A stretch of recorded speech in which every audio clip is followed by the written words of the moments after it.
Hi student, GID का online class में आप सबका स्वागत है। और आज की क्लास में जानेंगे अकाउंटिंग में अकाउंटिंग टर्म के बारे में। अकाउंटिंग टर्म क्या और ये कैसे यूज होते हैं। आप ध्यान रखिएगा, जैसे हम लोग कुछ ऑप्शन पढ़ भी लिए थे, याद है ना। इसमें देखिए सबसे पहले हम पढ़े थे क्या, अकाउंट।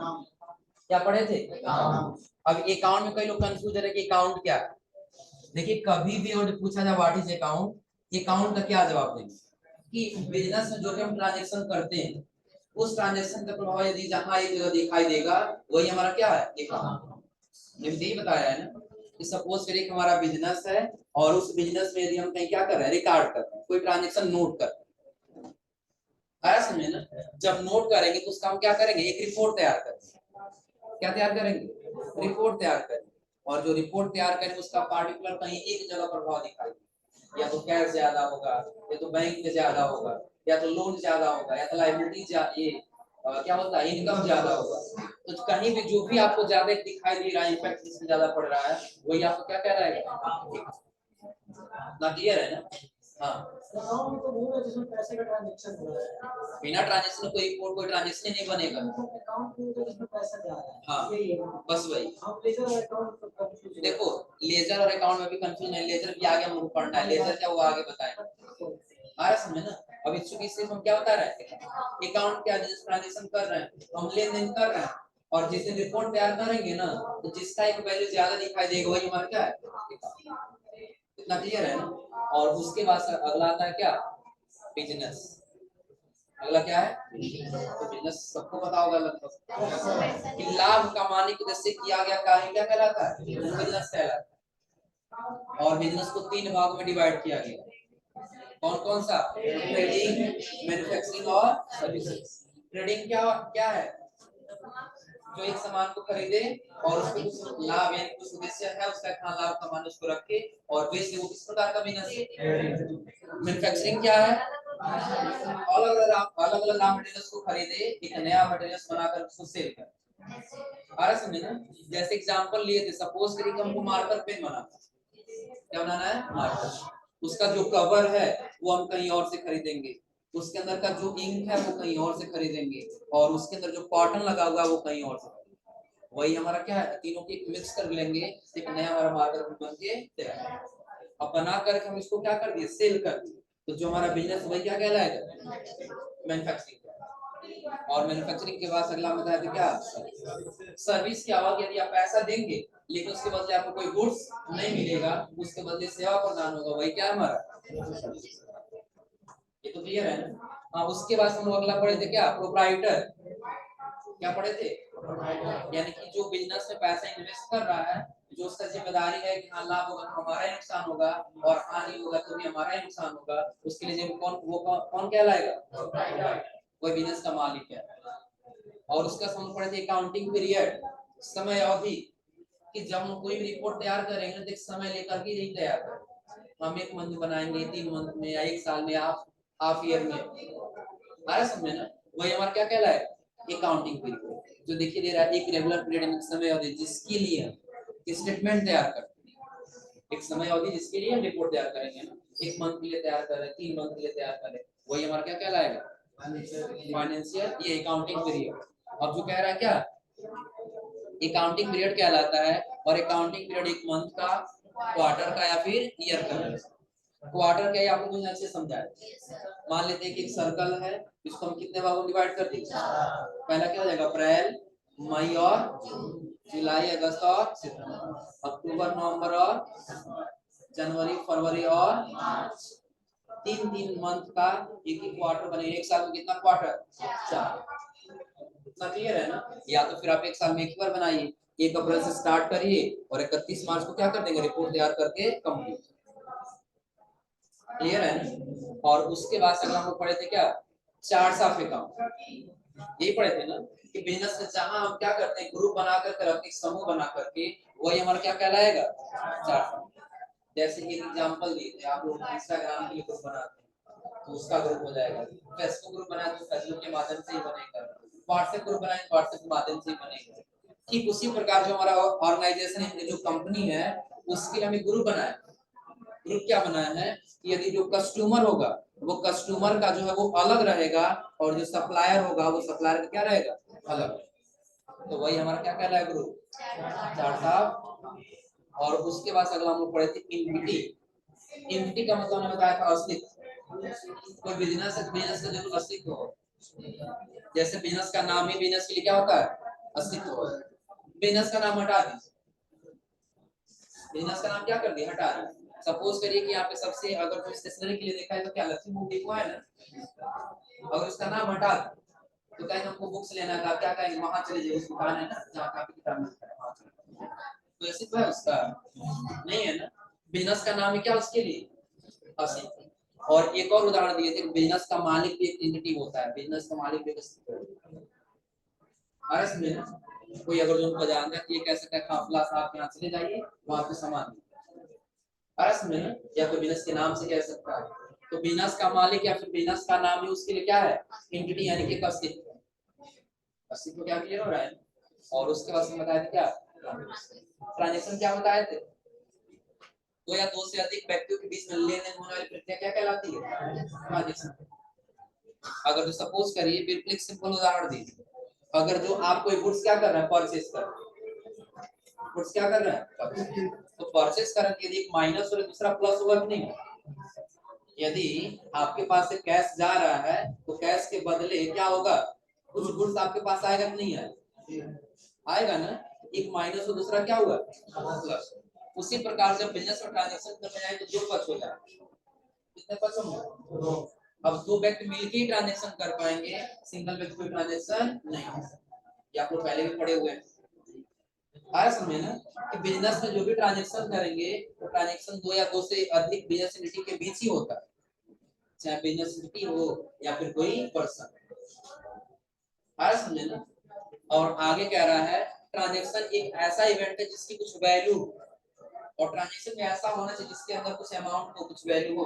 अब ऐसा नहीं हम यहाँ से चले गए पटरौना घूमने के लिए, उसका ट्रांजैक्शन होता है पटरौना गए, ये ट्रांजैक्शन नहीं। हाँ आप पटरौना गए थे, कहाँ गए थे, पटरौना गए थे, लेकिन पटरौना जाने के बाद हो सकता है ट्रेवलिंग में आपने खर्च कर दिया कितना, 1000 रुपए, तो किसका ट्रांजैक्शन बनेगा, हम पटरौना जाते समय ट्रेवलिंग एक्सपेंस के थे कितना, इसका बनेगा। लेकिन सिर्फ घूमने चले गए कोई एक्सपेंस नहीं हुआ, उसका कोई अकाउंट आया समझ ना, क्योंकि अमाउंट है तभी आपका कैश या बैंक प्रभावित होगा, अन्यथा प्रभावित नहीं। तो वही यहाँ पे कह रहा है कि जो ट्रांजैक्शन एक ऐसा इवेंट है जिसकी कुछ वैल्यू हो और दो या दो से अधिक बिजनेस एंटिटी के बीच ही हो। जैसे परचेज ऑफ, हम गुड्स क्या किए, परचेज, तो किसी दूसरे व्यक्ति से ही खरीदेंगे ना, किसी दूसरे व्यक्ति से हम खरीदे तो वही हमारा क्या है, purchase. Receipt of money, receipt यानी किसी से रिसीव किए पैसा। तो अकेले अगर हम चाहें कि हमारा बिजनेस हो गया, तो बिजनेस में यदि पैसा रिसीव करना है तो कोई दूसरा व्यक्ति चाहिए कि नहीं चाहिए, दूसरा पर्सन चाहिए ना। इस पर्सन से यदि हम पैसा रिसीव किए हैं तो कितने व्यक्ति होगा इसमें। और आगे कह रहा है पेमेंट टू क्रेडिटर्स, यानी कि अगर जिससे पैसा हम रिसीव किए हैं तो जिससे हम सामान खरीदते हैं उसको पेमेंट भी तो करेंगे ना। तो दूसरा हम किसी को पेमेंट क्या कर दिए, पेमेंट कर दिए, तो पेमेंट करने के लिए हम दूसरे व्यक्ति को देंगे कि नहीं देंगे, यहाँ भी कितने व्यक्ति इन्वॉल्व हो, यही हमारा क्या कहलाएगा, इतना क्लियर है ना। और ट्रांजैक्शन के बाद से अगला हम लोग आता है क्या, एसेट्स आप लोग पढ़े थे, वे वस्तुएं जो बिजनेस को स्थायी और अस्थायी चलाने में, चलिए हम लोग पढ़े हैं ना, बिजनेस को चलाने के लिए जो भी वस्तुएं अस्थायी या अस्थायी रूप से काम करती वही मानी क्या कहलाती है, एसेट्स कहलाता है। आया समझ ना। और याद रखिए जो बिजनेस होता है ना उसका सारा सोर्स, जितना भी सोर्स है वो मनी के साथ साथ सारा क्या होता है, एसेट्स ही होता है। बिजनेस से एसेट्स को हटा दिया जाए तो कोई बिजनेस नहीं। क्योंकि अगर एक छोटा सा पेन अगर तुम देखे ना, अगर हम कहीं रिपोर्टिंग कर रहे हैं उससे तो वो भी हमारे बिजनेस के लिए क्या है, एसेट्स। आया समझ ना। और जब एसेट्स हटाएंगे तो अपना सारा रिसोर्स हटा देंगे, वहां से हमारा बिजनेस कोई रहने वाला नहीं। इतना क्लियर है ना। और हम बताए थे एसेट्स को दो भागों में बांटा गया, कितने भागों में, दो भागों में। जो पहला पढ़े थे फिक्स और दूसरा, फिक्स जो लंबे समय तक के लिए काम करे और करंट जो कम समय के लिए। और याद रखिएगा जो फिक्स एसेट्स होता है ना, इसकी न्यूनतम आयु, कम से कम आयु 1 ईयर का ही होना चाहिए। कितने का होना चाहिए? 1 ईयर। यदि 1 ईयर से कम है वो फिर क्या है? करंट है। और 1 ईयर प्लस है या 1 ईयर है वो हमारा क्या है? Fix asset. वो क्या है? तो यहाँ पे एग्जांपल के तौर पे दे रहा है क्या? हाँ,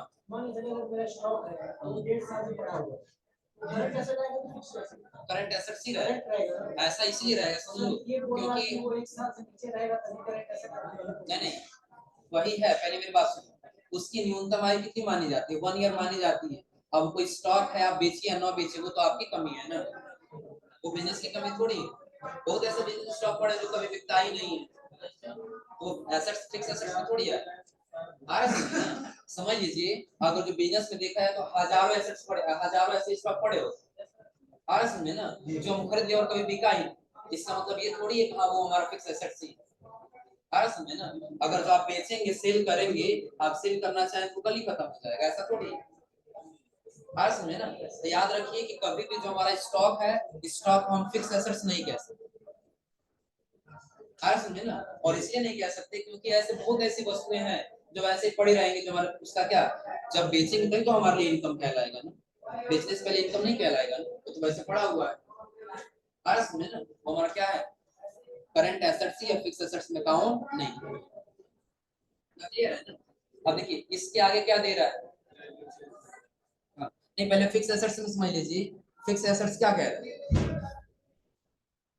यही है ना, ऐसे एसेट जिसको किसी बिजनेस में लंबे समय तक प्रयोग किया जा सके, फिक्स एसेट्स कहलाते हैं। जैसे land and buildings, machinery, plant, furniture and fixtures. अब याद रखिए, कोई भूमि हो गया, कोई भवन हो गया, क्या एक साल से पहले ही खत्म हो जाएगा? एक साल से प्लस ही रहेगा, मतलब बिजनेस को चलाने में मदद क्लियर है ना। और उसके आगे आ रहा है क्या? करंट एसेट, ऐसे एसेट जो शॉर्ट टर्म बेसिस हो, जैसे डेब्टर्स यानी कस्टमर, तो कस्टमर बताए। अब मान के चलिए कस्टमर ऐसा है जो हमारे पास 1 साल यानी कि 2 साल से लगातार डेली का डेली आता है, इसको तो हम करंट एसेट्स नहीं मानेंगे, फिक्स एसेट्स नहीं मानेंगे, करंट एसेट्स ही मानेंगे। लगातार बहुत ऐसे कस्टमर होते हैं जो एक जगह जहाँ देख लिए नहीं, यहाँ हमको जो सामान है वो चीप यानी सस्ते रेट पे मिल जाता है, वो डेली का डेली वही जाए।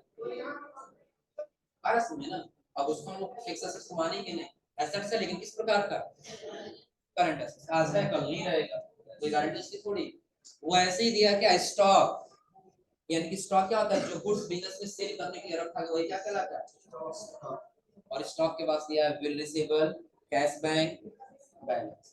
और आगे कह रहा है कि जो इनका बैलेंस इन एसेट्स का लगातार घटता बढ़ता रहता है, इसलिए फ्लोटिंग एसेट्स भी कहा है। समझे ना। अब एक एग्जांपल समझ लीजिए, हमारे पास जो है ना, हम मार्कर पेन जब खरीद के लेके आए थे तो हम लगभग 100 पीस खरीद के लेके आए। कितना पीस खरीद के लेके आए थे? 100, जिसमें से कम 80 पीस जो है वो सेल हो गए। 80 पीस क्या हो गया? सेल हो गया।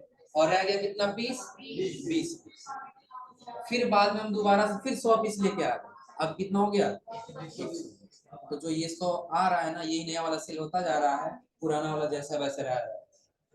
तो पुराना वाला मंगा रखे हैं काउंटर पर और बाहर से निकाल के दिया, पुराना वैसे पड़ा हुआ है। तो लगातार घटता बढ़ता रहा उसका भी बैलेंस, कभी कम हुआ तो कभी क्या हुआ ज्यादा। अब अगर ये 20 जो है वो पड़ा रह जाए 2 साल तक, तो ऐसा थोड़ी फिक्स हो जाएगा, क्योंकि वो तो लगातार घटता बढ़ता है। इसी इसका 2 नाम होता है, पहला फ्लोटिंग एसेट्स और दूसरा इसको लिक्विड एसेट भी कहा जाता है। दूसरा क्या कहा जाता है? लिक्विड एसेट, क्योंकि इनकी बैलेंस है वो लगातार घटता बढ़ता है। ये दोनों क्लियर है ना। इसके बाद अगला हम लोग आता है क्या? लायबिलिटीज। लायबिलिटीज में हम लोग कर्ज होता है, लायबिलिटीज में क्या होता है? इसने क्या दिया क्या? कि वह धन, वह पैसा जो एक बिजनेस को किसी दूसरे बिजनेस या व्यक्ति को देना, आपका बिजनेस है और आपका बिजनेस के ऊपर बकाया आप किसी को पैसा देना है, तो वह आपके बिजनेस के ऊपर क्या है? लायबिलिटीज। वो क्या है? लायबिलिटी। जो आकर जैसे क्रेडिटर से खरीदा गया उधार सामान का पैसा, क्रेडिटर्स कौन है? सप्लायर जिसने सामान खरीदा। हमारा बिजनेस है, हमारा क्या है? बिजनेस है, और हम अपने बिजनेस में जब तक किसी परचेज नहीं करेंगे तब तक हम सेल नहीं, ये तो पता है ना। जब तक परचेज नहीं करें तब तक सेल नहीं। तो जिससे हम परचेज करते हैं वही हमारा क्या कहलाता है, क्रेडिटर्स है, और जिससे सेल करते हैं वो हमारा कस्टमर। इतना क्या, इतना क्लियर है ना? हाँ, जिसको डेब्टर्स भी कहते हैं। अब याद रखिए, अब यही क्रेडिटर्स का पेमेंट कर अपने बिजनेस, जब तक आप सामान खरीदे तब तक आपके बिजनेस में बकाया है कि नहीं, आपके ऊपर कर्ज है ना, कि अगर जो आप इससे 100 रुपए का सामान खरीदे हैं तो आपके बिजनेस के ऊपर 100 रुपए लायबिलिटीज है कि आप 100 रुपए अपने सप्लायर को क्या करेंगे पेमेंट। इतना क्लियर है ना? तो लायबिलिटीज क्या, ये क्लियर हो रहा है ना? और लायबिलिटीज के बाद से अगला क्या दिया है, कैपिटल। अगला क्या दिया है, याद रखिएगा, जब भी कोई बिजनेस का मालिक अगर जो अपने बिजनेस में कोई धन या कोई पैसा यानी कि कैश लगाता है तो वहां पर जो अकाउंट बनता है वह बनता है किसका, कैपिटल। किसका बनता है, क्योंकि सपोज करिए कि बिजनेस है और इस बिजनेस का जो प्रोप्राइटर है वो अपने बिजनेस में क्या कर रहा है, पैसा लगा, पैसा क्या कर रहा है, इन्वेस्ट कर, तो यही पैसा बिजनेस के लिए क्या कहलाएगा, कैपिटल कहलाएगा। ना क्लियर है ना? जो देखिए यहाँ पे दे रहा है क्या, कैपिटल बिजनेस के मालिक यानी कि प्रोप्राइटर के द्वारा बिजनेस में इन्वेस्ट किया गया पैसा कैपिटल का। तो काफी इसके आगे हम लोग ट्रांजेक्शन पढ़ेंगे, तो याद रखिए कहीं किसी कंपनी में यदि आप काम करने भी जा रहे हैं और आपको ऐसा ट्रांजेक्शन मिल रहा है कि बिजनेस के मालिक बिजनेस अपना स्टार्ट कर रहा है 1 लाख रुपया कैश लगा करके, तो आपको तो ही अकाउंट में कितना बनेगा, क्योंकि पहला वो लगा क्या रहा है, पहला वो कैश लगा रहा है, पहला कैश ही लगा रहा है ना, और जो लगा रहा है वो क्या है, कैपिटल। जो लगा रहा है वो क्या है, तो कितना अकाउंट बनेगा, कैपिटल और दो बनेगा, तो कैपिटल देने वाला और कैश हमारे बिजनेस में आ गया। क्लियर है?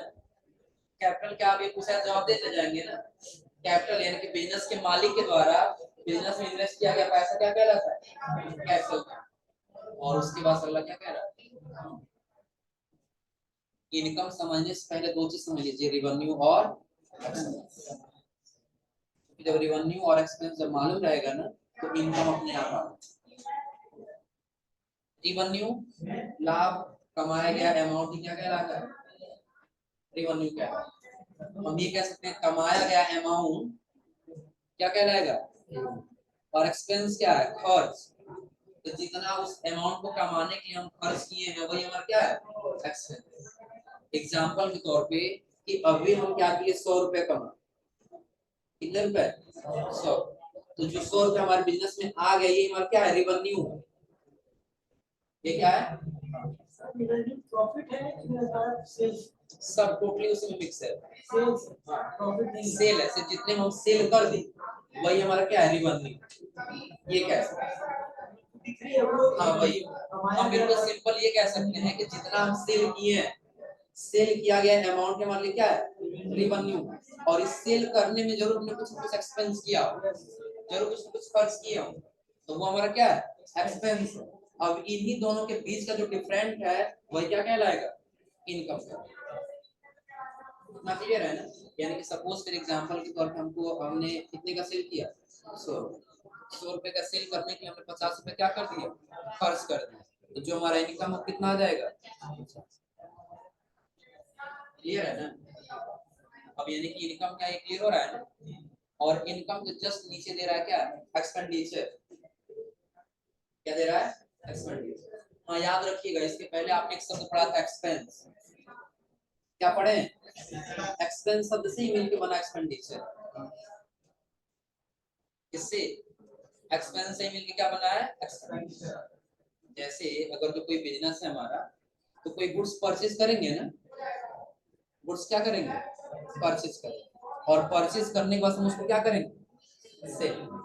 तो परचेज अगर जो हम 100 रुपए का कर लिए हैं तो अपने बिजनेस तक लाने में कुछ न कुछ खर्च लगेगा, बिजनेस में रखते रहेंगे कुछ न कुछ खर्च लगेगा, उसको मेंटेनेंस रखने में। फिर जब सेल करेंगे तो हो सकता है सेल करते समय उसमें कुछ अमाउंट जो है वो एक्सपेंस हो, समझा रहे हैं ना? हम ये कह सकते हैं गुड्स प्रोड्यूस यानी कि उत्पादन होने से लेकर, गुड्स उत्पादन होने से लेकर के और सेल होने के बीच में जो भी खर्च आता है वो क्या कहलाता है? एक्सपेंडिचर। ना क्लियर है? यानी कि सिर्फ गुड्स के ऊपर रहेगा। अब ऐसा नहीं कि बिजनेस को चलाने के लिए हमने इलेक्ट्रिसिटी बिल दी थी, वो हमारा एक्सपेंडिचर है, वो नहीं कहलाएगा। वो सिर्फ क्या कहलाएगा? एक्सपेंस। क्या कहलाएगा वो? एक्सपेंस। याद रखिए, दो एक्सपेंस, दो प्रकार के एक्सपेंस हो जाए। एक गुड्स के पीछे हमने एक्सपेंस किया और दूसरा अपने बिजनेस को मैनेज करने में एक्सपेंस किया। आया समझ ना? जो गुड्स के पीछे एक्सपेंस किया वही हमारा क्या है? एक्सपेंडिचर। तो यहाँ दे रहा है क्या? गुड्स को प्रोड्यूस यानी उत्पादन करने तथा गुड्स की सेल या सर्विस करने में लगने वाला खर्च एक्सपेंडिचर कहलाता है। जैसे रॉ मटेरियल्स को खरीदने में लगने वाला खर्च, सैलरी का पेमेंट, ऑफिस एक्सपेंस। तो हमारा बिजनेस है, बिजनेस को चलाने में एक गुड्स को परचेज से लेकर के सेल के बीच में जितना भी खर्चा आ रहा है वो हमारा क्या है? एक्सपेंडिचर। चलो रॉ मटेरियल्स खरीद के लेके आ रहे हो, उसमें कुछ खर्च लगेगा, बनाने में कुछ खर्च लगेगा, ऑफिस में लाकर के रखेंगे उसको रखने के लिए कुछ एक्सपेंस लगेगा, ये सारा हमारा क्या कहलाएगा? इतना क्लियर है? कोई दिक्कत इसमें? और उसके बाद अगला हमारा आता है क्या? प्रॉफिट। तो यदि आप इनकम समझ रहे हैं ना, तो इनकम ये आपका क्या कहलाएगा? प्रॉफिट। हाँ, इसके आगे हम समझेंगे, इसके दो पार्ट होते हैं। पहला होता है ग्रॉस प्रॉफिट। ये क्या होता है? ग्रॉस प्रॉफिट होता है। और दूसरा होता है क्या? Net profit. अगला क्या होता है? Net profit. तो फिलहाल अभी हम लोग बस समझना है क्या प्रॉफिट क्या है। प्रॉफिट में देखिए दे रहा है यहाँ पे, तो excess amount of revenue over expense during an accounting period called profit. कि जो हमारा बिजनेस है उस बिजनेस में यदि एक्सपेंस से ओवर हो रहा है हमारा क्या? रेवेन्यू, तो वही उस अकाउंटिंग पीरियड के लिए क्या कहलाएगा? प्रॉफिट। मतलब समझा रहा है? एक अकाउंटिंग पीरियड ले लिया, एक मंथ ही ले लिए कि अप्रैल, 1 अप्रैल से लेकर के और 31 अप्रैल, एक मंथ हो जाएगा ना? कितना हो जाएगा? अब इस अकाउंटिंग पीरियड जो हमारा एक्सपेंस है, एक्सपेंस मात्र 20 रुपए है, और जो हमारा रेवेन्यू यानी कि इनकम कितना है? 100 रुपए। तो दोनों के बीच का डिफरेंस कितना है? 80। अब यही 80 रुपए हमारे बिजनेस के लिए क्या कहलाएगा? प्रॉफिट।